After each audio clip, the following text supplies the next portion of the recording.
Hello buddies, నా పేరు Sai Chand Chilukuri. Welcome to minds academy, మన అకాడమీ. సో మనం ఈరోజు ఇంపార్టెంట్ కరెంట్ టాపిక్స్ని చకచకా డిస్కస్ చేసుకుంటూ వెళ్ళిపోదాం. అంతకంటే ముందు మీరందరూ కూడా మైండ్స్ అకాడమీ అప్లికేషన్ని ప్లే స్టోర్ నుంచి ఇన్స్టాల్ చేసి పెట్టుకోండి మీ మొబైల్ ఫోన్లో. ఇందులో ఉండేటువంటి గ్రూప్ 2 ఎగ్జామినేషన్కి సంబంధించినటువంటి ఏపీ హిస్టరీ సబ్జెక్ట్ యొక్క 25 టెస్ట్ సిరీస్లు ఉన్నాయి. అండ్ దాంతోపాటు మనం డిస్కస్ చేసేటువంటి కరెంట్ అఫైర్స్ యొక్క పీడిఎఫ్ ఫైల్స్ కూడా మన మైండ్స్ అకాడమీ అప్లికేషన్లో అందుబాటులో ఉన్నాయన్నమాట. సో మీరు వీటిని సద్వినియోగం చేసుకోవాలి, ఎగ్జామ్స్లో మంచి మార్కులు సాధించాలి. ఫైన్. ఈ రోజటి ఇంపార్టెంట్ కరెంట్ టాపిక్స్ చూసుకుంటే ఫస్ట్ టాపిక్ వచ్చేసి అసీమ్. అసీమ్ అంటే ASEEM. ఏంటి అసీమ్ అంటే? దేశంలో నైపుణ్యం ఉన్నటువంటి ప్రజలకు, యువతకు, నైపుణ్యం అంటే స్కిల్డ్ వర్క్ ఫోర్స్ ఎవరైతే ఉన్నారో సో వారికి సుస్థిరమైనటువంటి జీవనోపాధిని కల్పించడానికి, అదేవిధంగా పని చేసేవారు, చేయించుకునే వారి మధ్య ఉన్నటువంటి డిమాండ్ సప్లై అంతరాన్ని తగ్గించడానికి. సో పని చేసేవారికి, చేయించుకునే వారికి మధ్య ఉన్నటువంటి డిమాండ్ అండ్ సప్లై అంటే రిక్వైర్మెంట్ ఉంది కానీ దొరకట్లేదు. ఇక్కడ స్కిల్డ్ లేబర్ ఉన్నారు కానీ వారికి తగ్గట్టుగా అవకాశాలు లేవు. సో ఈ విధంగా ఉన్నటువంటి డిమాండ్ అండ్ సప్లై మధ్య ఉన్నటువంటి గ్యాప్ ఏదైతే ఉందో దాన్ని తగ్గించడానికి ministry of skill development and entrepreneurship, MSDE, ministry of skill development and entrepreneurship, MSDE, Aseem అనేటువంటి ఒక పోర్టల్ని ప్రారంభించడం జరిగిందనమాట. అసీమ్ అంటే ఏంటంటే Aatmanirbhar skilled employer mapping. So ఇది దీని యొక్క ఫుల్ ఫామ్ అనమాట. ఎగ్జామినేషన్ పాయింట్ ఆఫ్ వ్యూలో చాలా చాలా ఇంపార్టెంట్. సో ఈ యొక్క పోర్టల్ని, అసీమ్ అనేటువంటి పోర్టల్ని MSDE ప్రారంభించడం జరిగిందనమాట. ఈ పోర్టల్ని NSDC, national skill development corporation, NSDC and బెంగళూరులో ఉన్నటువంటి బెంగళూరు బేస్డ్ బెటర్ ప్లేస్ అనేటువంటి కంపెనీతో కలిసి రూపొందించడం జరిగిందనమాట. ఎవరు? NSDC అలాంగ్ విత్ కొలాబరేట్ మన ఎవరితోటి, ఏ కంపెనీతోటి? బెంగళూరులో ఉన్నటువంటి బెటర్ ప్లేస్ అనేటువంటి కంపెనీతో కలిసి రూపొందించడం జరిగిందనమాట. అయితే ఈ పోర్టల్కి డేటా మొత్తం కూడా ఎక్కడి నుంచి వస్తుందంటే Pradhan Mantri Kaushal Vikas Yojana and national urban livelihoods mission, Deen Dayal Upadhyay Grameen Kalyan Yojana. So వీటి నుంచి డేటాను మొత్తం కూడా కలెక్ట్ చేసి ఎవరెవరికి ఏ విధమైనటువంటి రిక్వైర్మెంట్ ఉందో అండ్ దాని ప్రకారంగా ఎంప్లాయ్మెంట్ జనరేషన్ని పెంచడం కోసము అండ్ డిమాండ్ అండ్ సప్లై ఉంది కదా, పనిచేసేవారు, చేయించుకునేవారి మధ్య ఉన్నటువంటి ఆ యొక్క అంతరాన్ని తగ్గించడానికి ఈ యొక్క పోర్టల్ని ప్రారంభించడం జరిగిందనమాట. ఎగ్జామినేషన్ పాయింట్ ఆఫ్ వ్యూలో చాలా చాలా ఇంపార్టెంట్, చూసుకోండి. ఓకే, ఎవరు స్టార్ట్ చేశారు? Ministry of skill development and entrepreneurship వాళ్ళు. నెక్స్ట్, త్రిభాషా సూత్రాన్ని మేము అంగీకరించము అని చెప్పేసి చెప్తున్నారు. ఎవరు? తమిళనాడు ప్రభుత్వము. NEP, నేషనల్ ఎడ్యుకేషన్ పాలసీ 2020లో నూతన జాతీయ విద్యా విధానం ఉంది కదా, సో దీంట్లో కేంద్రం ప్రతిపాదించినటువంటి త్రిభాషా సూత్రాన్ని తమిళనాడులోని AIADMK, ఆల్ ఇండియా అన్నా ద్రవిడ మున్నెట్ర గజకం అనేటువంటి ప్రభుత్వము, ఆ పార్టీ యొక్క ప్రభుత్వము తిరస్కరించడం జరిగిందనమాట. ఎందుకోసం అంటే మేము 80 ఇయర్స్గా, 80 సంవత్సరాలుగా ద్విభాషా సూత్రాన్ని అమలు చేస్తున్నాము. సో తమిళనాడులో త్రిభాషా సూత్రాన్ని మేము వ్యతిరేకిస్తున్నామని చెప్పేసి అక్కడి ఆపోజిషన్ కూడా వ్యతిరేకించడం జరిగిందనమాట. అండ్ మనందరికీ తెలుసు తమిళనాడులో వాళ్ళు భాషకి ఇచ్చేటువంటి ప్రాధాన్యత, తమిళంలో వాళ్ళు ఖచ్చితంగా, అంటే ఎవరైనా వేరే స్టేట్ పర్సన్ వచ్చినప్పటికీ కూడాను వాడు ఎంతో కష్టపడితే కానీ అక్కడ ఉండేటువంటి వాళ్ళతోటి వేరే లాంగ్వేజ్లో మాట్లాడించలేడు, కమ్యూనికేట్ అవ్వలేడు అనమాట. సో అంత కఠిన, అంత ఇష్టంగా వాళ్ళ యొక్క భాషను మాట్లాడుతుంటారు తమిళ్లో. So Tamil Nadu people. కానీ మన తెలుగు స్టేట్స్లో మాత్రము భయ్యా మనం ఇంగ్లీష్ని చాలా ఎక్కువగా వాడుతుంటాం, ఇంగ్లీష్ అండ్ హిందీని. మనం కూడా కొంచెం తగ్గించుకొని తెలుగును కొంచెం ఎక్కువ వాడే ప్రయత్నం చేద్దాం, ఏమంటారు? సో ఈ విధంగా మేము త్రిభాషా సూత్రాన్ని అంగీకరించమని చెప్పేసి అంటున్నారు. కానీ మనం అంగీకరిద్దాం, ఎందుకంటే గ్లోబల్గా కాంపిటీషన్లో ఉండాలి అంటే ఖచ్చితంగా మనకు అన్ని లాంగ్వేజెస్ వచ్చి ఉండాలి. మెయిన్లీ మన జాతీయ భాష అంటే దేశవ్యాప్తంగా ఏ మెజారిటీ పీపుల్ మాట్లాడేటువంటి భాష అయినటువంటి హిందీ వచ్చి ఉండాలి. కోర్స్ మన మాతృభాష మనకి ఇలాగ ఉంటుందనుకోండి. అండ్ దాంతోపాటు ఇంగ్లీష్, దీన్ని కూడా నేర్చుకోవాలి గ్లోబల్ కాంపిటీషన్ని తట్టుకోవడానికి. అయితే విద్య అనేటువంటిది రాజ్యాంగంలోని ఉమ్మడి జాబితాలో ఉంది కాబట్టి అటు కేంద్ర ప్రభుత్వానికి ఇటు రాష్ట్ర ప్రభుత్వానికి విద్య పైన చట్టాలు చేసేటువంటి అధికారం ఉంది. కానీ ఒకవేళ కేంద్రం కనుక చట్టం చేసినప్పుడు రాష్ట్రం చేసినటువంటి చట్టము కేంద్ర చట్టానికి వ్యతిరేకంగా ఉంటే ఏ చట్టం చెల్లుబాటు అవుతుందనేది మీరే కామెంట్ బాక్స్లో పెట్టండి. ఓకే, నెక్స్ట్ అరబ్ దేశాలలో న్యూక్లియర్ ఎనర్జీని ఉత్పత్తి చేస్తున్నటువంటి మొట్టమొదటి దేశంగా యుఏఈ మళ్ళీ ఇంకొక విషయంలో రికార్డును సృష్టించడం జరిగిందనమాట. United Arab Emirates. ఇంతకుముందు ఉన్నటువంటి రికార్డు ఏంటి? ఒక అరబ్ కంట్రీ మార్స్ పైకి మిషన్ని పంపించింది. హోప్ అనేటువంటి మిషన్ని. అల్ అమాల్ అరబ్ లాంగ్వేజ్లో అల్ అమాల్ అంటారు, ఇంగ్లీష్లోనేమో హోప్ అనమాట. సో ఈ విధంగా స్పేస్లో మార్స్ పైకి ఒక వ్యోమనౌకను పంపించినటువంటి దేశంగా రికార్డు సృష్టించినటువంటి యుఏఈ మరొక రికార్డు ఏంటి అంటే న్యూక్లియర్ ఎనర్జీ విద్యుత్ ఉత్పత్తిని అణుశక్తిని ఉత్పత్తి చేస్తున్నటువంటి మొదటి దేశంగా రికార్డు సృష్టించడం జరిగింది అరబ్ కంట్రీస్లో. అబుదాబికి దగ్గరలో ఉన్నటువంటి బరక్ న్యూక్లియర్ పవర్ ప్లాంట్లోని యూనిట్ 1 ఇదేంటి అంటే ఆపరేషనల్కి అంటే క్రిటికల్ ఫేజ్కి సిద్ధంగా ఉన్నట్లుగా యుఏఈ చెప్పడం జరిగిందనమాట. అంటే క్రిటికల్ ఫేజ్ కంటే ఏంటంటే ఇంకా ఆ యొక్క అణు రియాక్టర్ నుంచి ఆ యూనిట్ నుంచి పవర్ ప్రొడక్షన్ అనేటువంటిది ఎనర్జీ ప్రొడక్షన్ అనేటువంటిది స్టార్ట్ చేయడానికి సిద్ధంగా ఉందని చెప్పేసి అర్థం అనమాట సింపుల్ లాంగ్వేజ్లో. సో ఆ విధంగా యూనిట్ 1 ఆపరేషనల్కి సిద్ధంగా ఉందని చెప్పేసి యుఏఈ ప్రకటించింది. అయితే బరక్లో ఉన్నటువంటి ప్లాంట్లో మొత్తం 4 యూనిట్లు ఉన్నాయన్నమాట అక్కడ న్యూక్లియర్ ప్లాంట్లో. సో ఇక 4 యూనిట్స్ ద్వారా వచ్చేటువంటి విద్యుత్ ఎంత అంటే విద్యుత్తు 5600 మెగావాట్లు. సో 5600 మెగావాట్స్ విద్యుత్ ఉత్పత్తి సామర్థ్యము ఉంది ఈ యొక్క బరక్ న్యూక్లియర్ పవర్ ప్లాంట్కి. అయితే ఇది యుఏఈ యొక్క దేశ అవసరాలలో కరెంట్ అవసరాలలో ఎలక్ట్రిసిటీ అవసరాలలో 25% తీర్చేటువంటి కెపాసిటీ ఈ బరక్ న్యూక్లియర్ పవర్ ప్లాంట్కి ఉందన్నమాట. అంటే ఫుల్ ఫ్లెడ్జ్డ్గా 5600 మెగావాట్ల అణు విద్యుత్ ఉత్పత్తి కనుక ఇది చేయగలిగితే యుఏఈ యొక్క దేశ అవసరాలు ఏదైతే ఉందో ఎలక్ట్రిసిటీలో దానిలో 25%ని ఇది తీర్చగలిగేటువంటి సామర్థ్యం ఉంది. అయితే ఈ యొక్క అణు విద్యుత్తును ఉత్పత్తి చేయడం వల్ల 21 మిలియన్ టన్నుల కర్బన ఉద్గారాలు తగ్గించగలుగుతున్నాయి, పర్యావరణ హితం కాగలుగుతున్నాయి. అండ్ ఈ ప్లాంట్ను యుఏఈ KEPCO అంటే కొరియన్ ఎలక్ట్రిక్ పవర్ కార్పొరేషన్ యొక్క సహకారంతో నిర్మించడం జరిగింది. ఇది సౌత్ కొరియాకు చెందినటువంటి సంస్థ అన్నమాట. సో ఎగ్జామినేషన్ పాయింట్ ఆఫ్ వ్యూలో చాలా ఇంపార్టెంట్ చూసుకోండి. ఈ మధ్య యుఏఈ చాలా సందర్భాలలో న్యూస్లో ఉండడం జరిగింది కాబట్టి ఖచ్చితంగా క్వశ్చన్ వచ్చేటువంటి అవకాశం ఉంటుంది. Guys, be careful. Okay, next Vidyarthi Vigyan మాంథన్ 2021 ఏంటిది అంటే విద్యార్థి విజ్ఞాన్ మాంథన్ VVM అనేది దేశవ్యాప్తంగా 6వ తరగతి నుంచి 11వ తరగతి వరకు ఉన్నటువంటి స్కూల్ విద్యార్థులలో సైన్స్ పట్ల ఆసక్తిని పెంపొందించడానికి అండ్ సైన్స్ పట్ల ఉన్నటువంటి ఆసక్తితోటి ఎవరైతే ఉన్నారో ఆ యొక్క ఆసక్తి ఉన్నటువంటి కొత్త టాలెంట్ని ఒడిసి పట్టడానికి వాళ్ళని గుర్తించడానికి కేంద్ర సైన్స్ అండ్ టెక్నాలజీ మంత్రి అయినటువంటి హర్షవర్ధన్ గారు ఈ విద్యార్థి విజ్ఞాన్ మాంథన్ 2021ని ప్రారంభించడం జరిగిందనమాట. ఇది లాస్ట్ టైం కూడా జరిగినటువంటి ఎగ్జామ్ అనమాట. ఇదేంటంటే నేషన్ వైడ్ కండక్ట్ చేస్తారు, దేశవ్యాప్తంగా కండక్ట్ చేసేటువంటి అతి పెద్ద సైన్స్ సబ్జెక్టుకు సంబంధించినటువంటి ఎగ్జామ్ అనమాట. సో దీన్ని కేంద్ర విద్యా మంత్రిత్వ శాఖ కింద ఉన్నటువంటి NCERT అండ్ విజ్ఞాన భారతి అంటే విభా అని పిలుస్తారనమాట.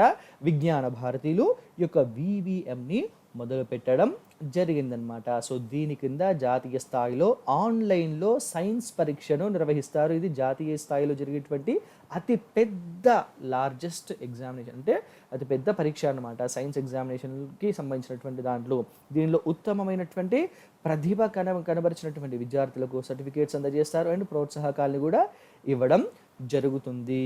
ఓకే, నెక్స్ట్ 2025 నాటికి 2025 నాటికి రక్షణ ఉత్పత్తుల యొక్క టర్నోవరు 1,75,000 కోట్ల రూపాయలకు ఎంత 1,75,000 కోట్లకు చేరాలని అండ్ ఇది మన యొక్క భారతదేశ ఆర్థిక వ్యవస్థకు చోదక శక్తిగా మెయిన్ బూస్టర్గా ఉండేటువంటి శక్తి సామర్థ్యాలు ఈ యొక్క డిఫెన్స్ సెక్టార్కి ఉన్నాయని defence production and export promotion policy 2020 DPEPP, defence production and export promotion, ఇక్కడ చూస్తున్నారు కదా ఎక్స్పోర్ట్ ప్రమోషన్ పాలసీ 2020 ముసాయిదాను రక్షణ శాఖ రూపొందించగా దాంట్లో పేర్కొనడం జరిగిందనమాట. సో ఈ టార్గెట్ ఎంత పెట్టుకున్నారు, 2025 నాటికి 2025 నాటికి రక్షణ ఉత్పత్తుల యొక్క టర్నోవర్ 1,75,000 కోట్లకు చేరాలని చెప్పేసి ఈ యొక్క ముసాయిదాలో defence production and export promotion policy 2020 ముసాయిదాలో రక్షణ శాఖ పేర్కొనడం జరిగింది. అండ్ వచ్చేటువంటి 5 సంవత్సరాలలో అంతరిక్ష రక్షణ రంగ ఉత్పత్తులు సేవల ఎగుమతుల లక్ష్యమే సేవల యొక్క ఎగుమతులే లక్ష్యంగా 35,000 కోట్లను ఇందులో పేర్కోవడం జరిగిందనమాట. సో ఎగ్జామినేషన్ పాయింట్ ఆఫ్ వ్యూలో చాలా చాలా ఇంపార్టెంట్ అండి, చూసుకోవాలి. నెక్స్ట్ 1% వడ్డీకే రుణాలు ఇవ్వాలి అని చెప్పేసి ఒకరు నిర్ణయం తీసుకున్నారు. ఒకరు ఎవరు అంటే నాబార్డ్ ఏంటి అంటే ప్యాక్స్ అంటే ప్రాథమిక వ్యవసాయ సహకార సంఘాలకు అతి తక్కువగా 1% వడ్డీకే రుణాలు ఇవ్వాలి అని చెప్పేసి నాబార్డ్ ప్రణాళికలు రచించడం జరుగుతుందన్నమాట. ఇది ఇప్పటివరకు దేశ చరిత్రలో ఫస్ట్ టైం ఈ విధమైనటువంటి ప్రణాళికలు వేయడం, ప్రయోగాత్మకంగా ఈ విధంగా చేయాలని చెప్పేసి ఆలోచన చేస్తుందన్నమాట. ఎందుకోసం అంటే కోవిడ్ సంక్షోభంలో ఈ కరోనా వైరస్ కారణంగా ఏర్పడ్డటువంటి ఆర్థిక సంక్షోభంలో వ్యవసాయానికి ఉద్దీపన కోసము, వ్యవసాయాన్ని మళ్ళీ బూస్టప్ చేయడం కోసము ఆత్మనిర్భర్ భారత్ పథకం కింద కేంద్ర ప్రభుత్వము 1,00,000 కోట్ల రూపాయలని కేటాయించడం జరిగిందనమాట. సో దీంట్లో భాగంగా 3 ఏళ్ల కాల వ్యవధిలో 2020 నుంచి 2023లోగా దేశంలో ఉన్నటువంటి అన్ని ప్యాక్స్ ప్రాథమిక వ్యవసాయ సహకార సంఘాలకు రుణం అందచేయాలని చెప్పేసి బ్యాంకులన్నిటికీ కూడా సూచించడం జరిగిందనమాట. బ్యాంక్స్ ద్వారానే కదా మరి లోన్స్ అన్ని వెళ్ళేటివి. సో వీటిని వ్యవసాయ మౌలిక సదుపాయాల నిధి పేరిట గ్రామాల్లో వ్యవసాయ మార్కెటింగ్ లాంటి మౌలిక సదుపాయాలపైన ఖర్చు పెట్టాలి అని చెప్పేసి నిర్ణయించడం జరిగింది. సో మౌలిక సదుపాయాలపైన ఖర్చు అంటే ఏంటి, మనం రూపాయి ఇన్వెస్ట్ చేస్తే ఆ ఇన్వెస్ట్మెంట్ ద్వారా కనీసం 5 రూపాయలు, కనీసం 2 రూపాయలు అంటే పెట్టినటువంటి రూపాయికి అదనంగా రాబడి వచ్చేటువంటి ఖర్చుని దాన్ని మౌలిక సదుపాయాల ఖర్చు అని చెప్పేసి అంటారనమాట. సో వాటిపైన ఇన్వెస్ట్ చేయాలి అని చెప్పేసి నిర్ణయించడం జరిగింది. ఈ విధంగా ఒక్కొక్క సంఘానికి, ఒక్కొక్క ప్రాథమిక వ్యవసాయ సహకార సంఘానికి గరిష్టంగా 2 కోట్ల వరకు రుణాలను ఇవ్వాలి అని చెప్పేసి నిర్ణయం చేయడం జరిగిందనమాట నాబార్డ్. సో మరి దీన్ని ఏ విధంగా ఇస్తారు ఈ యొక్క రుణాలని, లోన్స్ని అంటే నాబార్డ్ రాష్ట్ర సహకార బ్యాంకులకు, స్టేట్ లెవెల్లో ఉండేటువంటి సహకార బ్యాంకులకు 3% వడ్డీకి రుణాలు అనేటువంటిది ఇవ్వడం జరుగుతుందన్నమాట. ఈ సహకార బ్యాంకు శాఖలు జిల్లా కేంద్ర సహకార బ్యాంకు శాఖల ద్వారా, అంటే district cooperative, central cooperative banks ఉంటాయి కదా, DCCBs.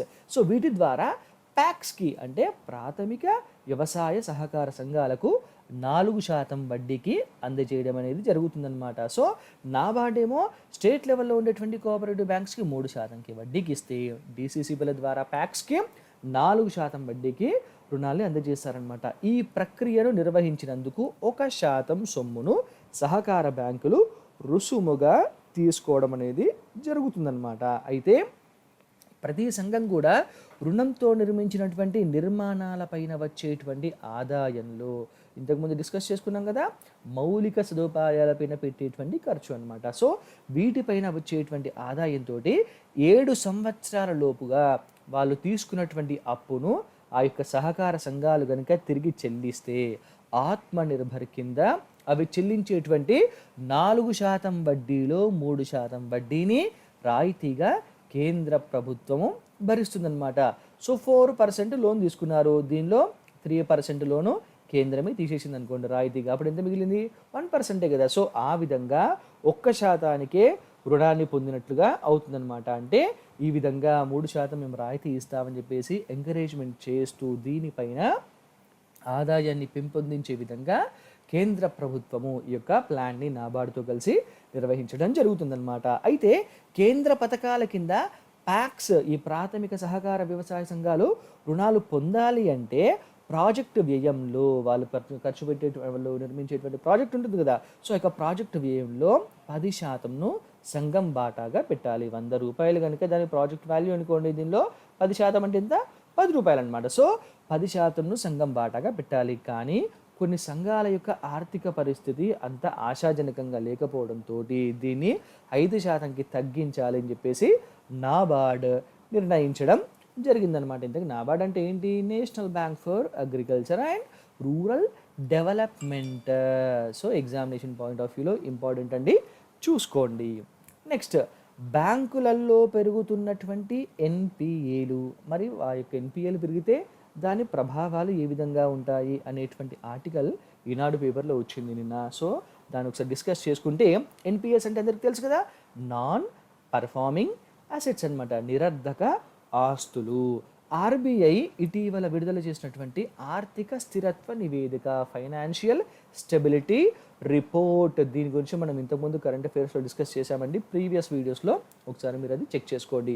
సో ఇక ఆర్థిక స్థిరత్వ నివేదిక ప్రకారము బ్యాంకింగ్ రంగంలో ఎన్పిఏలు పెరగనున్నాయి.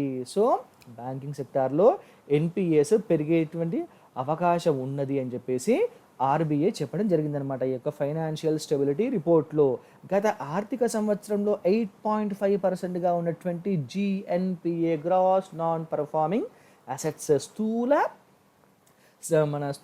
నిరర్ధక ఆస్తులు అనమాట. సో ఇది ఇప్పుడు గత ఆర్థిక సంవత్సరంలో 8.5% ఉండే, అయితే ప్రస్తుత ఆర్థిక సంవత్సరంలో ఇది 12.5%కి పెరుగుతాయని, ఒకవేళ ప్రజెంట్ ఉన్నటువంటి సిచ్యువేషన్, ఆర్థిక వ్యవస్థలో ఉన్నటువంటి ప్రజెంట్ సిచ్యువేషన్ ఒకవేళ అదేవిధంగా కంటిన్యూ అవుతూ వచ్చిందనుకోండి, ఇది 14.7%కి కూడా పెరిగేటువంటి అవకాశం ఉంది, ప్రమాదం ఉంది అని చెప్పేసి ఆర్బీఐ అంచనా వేయడం జరిగింది తన యొక్క ఎఫ్ఎస్ఆర్లో, ఫైనాన్షియల్ స్టెబిలిటీ రిపోర్ట్లో. అయితే 2019-20 ప్రభుత్వ రంగ బ్యాంకుల యొక్క స్థూల నిరర్ధక ఆస్తులు 11.3% ఉండగా, ఇది 2021 నాటికి 15.2%కి చేరేటువంటి అవకాశం ఉంది అని చెప్పేసి ఆర్బీఐ పేర్కొనడం జరిగింది. ఈ విధంగా పెరగడం వల్ల ఏమవుతుంది, ఎన్పిఏలు పెరిగాయి అనుకోండి, బ్యాంకుల యొక్క మూలధన నిష్పత్తి తగ్గడం జరుగుతుందన్నమాట. సో బ్యాంకుల దగ్గర మూలధన నిష్పత్తి తగ్గితే ఏమవుతుంది, అవి రుణాలు ఇచ్చేటువంటి సామర్థ్యాన్ని కోల్పోవడం జరుగుతుంది. రుణాలు ఇవ్వడం కనుక తగ్గిపోతే ఏమవుతుంది, బయట ఎవరైతే వ్యాపారాలు చేద్దాం అనుకుంటున్నారో సో వాళ్ళకు రుణ సదుపాయం అనేటువంటిది ఉండక, ప్రొడక్టివిటీ అనేటువంటిది లేక, అన్ఎంప్లాయ్మెంట్ పెరిగిపోయి, మార్కెట్లో మనీ ఫ్లో తగ్గిపోయి, అటు ఆర్థిక వ్యవస్థ మందగించేటువంటి పరిస్థితి ఉంటుంది. అండ్ దాంతోపాటు అన్ఎంప్లాయ్మెంట్ అనేటువంటిది కూడా పెరిగే అవకాశం ఉంటుంది. అన్ఎంప్లాయ్మెంట్ పెరిగితే ఏమవుతుంది, పేదరికం పెరుగుతుంది. పేదరికం పెరిగితే ఏమవుతుంది, పోషకాహారం అనేటువంటిది తీసుకోలేని పరిస్థితి ఏర్పడుతుంది. పెద్దవాళ్ళకు న్యూట్రిషన్ ఫుడ్ లేకపోయినా ఓకే, కానీ చిన్న పిల్లలకు లేకపోతే మాత్రం భావితరాలపైన చాలా తీవ్రమైనటువంటి ప్రభావం పడేటువంటి అవకాశం ఉంటుందన్నమాట. మరి వీటికి చర్యలు ఏం తీసుకోవాలి అంటే, గతంలో 180 రోజుల వరకు బ్యాంకులకు చెల్లింపులు జరపకుంటే ఎన్పిఏలుగా ప్రకటించేటువంటి వారు అనమాట. అంటే 180 days వరకు, సపోజ్ ఈ మంత్ నేను లోన్ కట్టాలండి, ఈ మంత్ నేను లోన్ కట్టలేదు, నెక్స్ట్ మంత్ నేను కట్టలేదు, తర్వాత మంత్ కట్టలేదు, ఆ విధంగా 6 months వరకు నేను కట్టకుండా పోయాను అనుకోండి, నన్ను ఎన్పిఏ కింద అంటే ఎగవేతదారు కింద కన్ఫర్మ్ చేసేటువంటి అవకాశం ఉంటుంది. నా యొక్క అప్పుని నిరర్ధక ఆస్తి కింద కూడా పెట్టేటువంటి అవకాశం ఉంటుందన్నమాట. నిరర్ధక ఆస్తి అంటే బ్యాంకులకు సంబంధించినటువంటి మొండి బకాయిలు అని చెప్పేసి సింపుల్ లాంగ్వేజ్లో అర్థం అనమాట. సో ఆ విధంగా ప్రకటించేవారు, కానీ ఇప్పుడు దాన్ని 90 రోజులకు తగ్గించడం జరిగిందనమాట. సో ఎప్పుడైతే 90 daysకి తగ్గించారో ఆటోమేటిక్గా ఏమవుతుంది, దీని కింద ఇంకా ఎక్కువ మంది జమ అయ్యేటువంటి అవకాశం ఉంటుందన్నమాట, యాడ్ అయ్యేటువంటి అవకాశం ఉంటుంది ఎన్పిఎస్ కింద. సో దీన్ని సవరించాలి. సవరిస్తే ఏమవుతుందంటే, ఎవరైతే ఈ యొక్క 6 months లోపల 180 days లోపల కట్టేటువంటి వీలు లేదో, ఒకవేళ కట్టేటువంటి సామర్థ్యం ఉంటుందో వాళ్ళు త్వరగా కట్టేటువంటి అవకాశం ఉంటుంది.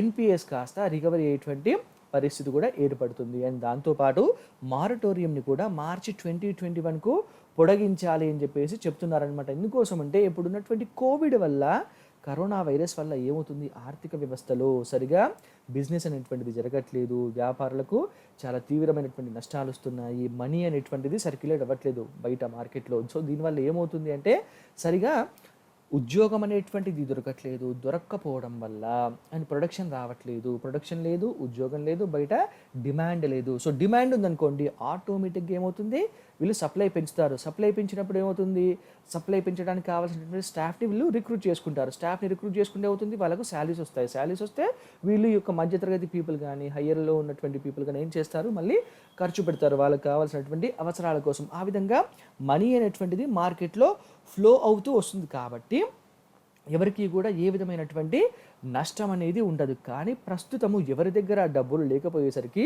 అటు వీళ్ళకు ఉద్యోగాలు లేవు, పోనీ సంస్థలు కూడా వాళ్ళు తీసుకున్నటువంటి లోన్స్ని క్లియర్ చేసేటువంటి పరిస్థితుల్లో లేవు. కాబట్టి ఈ యొక్క మారటోరియంని మార్చి 2021కు పొడిగిస్తే వీళ్ళు డబ్బులు కట్టకపోయినా దీన్ని ఎన్పిఎస్ కింద పరిగణించరు. కాబట్టి కొద్దిగా వెసులుబాటు ఉంటుంది అని చెప్పేసి చెప్తున్నారు. అండ్ దాంతోపాటు 2018లో ఉపసంహరించినటువంటి రుణ పునర్వ్యవస్థీకరణ పథకాలను చేపట్టాలి, మళ్ళీ తిరిగి చేపట్టాలి అని చెప్పి చెప్తున్నారు. ఆ విధంగా చేపడితే రుణ ఖాతాలు ఎన్పిఏలుగా మారకుండా కొంతవరకు ఉపకరిస్తాయి మన భారతదేశంలో ఉన్నటువంటి బ్యాంకింగ్ రంగానికి అని చెప్పేసి ఈ ఆర్టికల్లో చెప్పడం జరిగిందనమాట. చాలా బాగుంది ఆర్టికల్.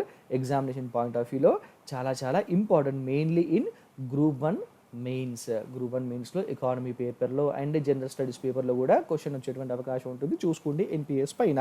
సో ఇవి ఈ రోజుకి చెందినటువంటి ఇంపార్టెంట్ కరెంట్ టాపిక్స్. మీకు ఈ కరెంట్ టాపిక్స్ యొక్క పీడిఎఫ్ ఫైల్స్ కావాలి అనుకుంటే మీరు మైండ్స్ అకాడమీ అప్లికేషన్ని ప్లే స్టోర్ నుంచి ఇన్స్టాల్ చేసి పెట్టుకోండి. మీ మొబైల్ ఫోన్లో ఇందులో ఉండేటువంటి పీడిఎఫ్ ఫైల్స్ని చదువుకోవచ్చు. గ్రూప్ 2 ఎగ్జామ్కి సంబంధించినటువంటి టెస్ట్లను కూడా, ఏపీ హిస్టరీ సబ్జెక్ట్ సంబంధించినటువంటి టెస్ట్లను కూడా మీరు రాయడానికి అవకాశం ఉంటుంది. అండ్ దాంతోపాటు మైండ్స్ అకాడమీది టెలిగ్రామ్ ఛానల్ కూడా ఉంది. ఈ టెలిగ్రామ్ ఛానల్ని మీరు దీనిలో మెంబర్షిప్ అవ్వండి. మెంబర్ అయితే కనుక దీనిలో పెట్టేటువంటి అప్డేట్స్ ఎప్పటికప్పుడు మీకు వస్తూ ఉంటాయన్నమాట. సో దాని ద్వారా కూడా మీరు కొత్త కొత్త విషయాలు తెలుసుకోవచ్చు. ఎగ్జామ్స్కి మీకు చాలా ఉపయోగపడుతుంది. వీటన్నింటికి తోడు మీరు ఇప్పుడు చూస్తున్నటువంటి YouTube channel minds academy YouTube channel, మీరు దీన్ని సబ్స్క్రైబ్ చేసుకోండి. ఇందులో పెట్టేటువంటి వీడియోస్ని ఎప్పటికప్పుడు ఫాలో అవుతూ నోట్స్ని ప్రిపేర్ చేసుకుంటూ ఎగ్జామ్స్లో మంచి మార్కులు సాధించాలని చెప్పేసి మైండ్స్ అకాడమీ తరపున మేమందరం కూడా కోరుకుంటున్నాం. All the very best. Thank you so much.